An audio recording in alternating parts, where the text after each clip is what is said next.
চলতি বছরের সবচেয়ে বড় ও উজ্জ্বল চাঁদ বা সুপারমুন দেখা যাবে বুধবার। বছরের 3টি পরপর সুপারমুনের মধ্যে এটি দ্বিতীয়। সুপারমুন ঘটে যখন চাঁদ নিজের কক্ষপথে ঘুরতে ঘুরতে পৃথিবীর সবচেয়ে কাছে আসে, সেই সময় পূর্ণিমা হয়। আর ওই সময় চাঁদ সাধারণ সময়ের তুলনায় অনেক বড় আর ঝলমলে দেখায়। এদিন চাঁদ পৃথিবী থেকে প্রায় 3,57,000 কিলোমিটার দূরত্বে থাকবে, যা 2025 সালের সবচেয়ে কাছে আসা পরিপূর্ণ চাঁদ।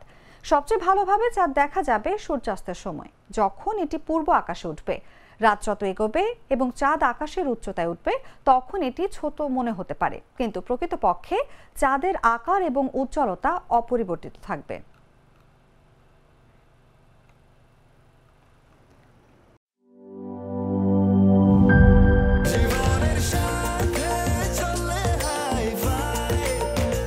স্বাস্থ্যকর অল টাইম ফ্যামিলি কেক, সব সময় অল টাইম হেলদি লাইফ।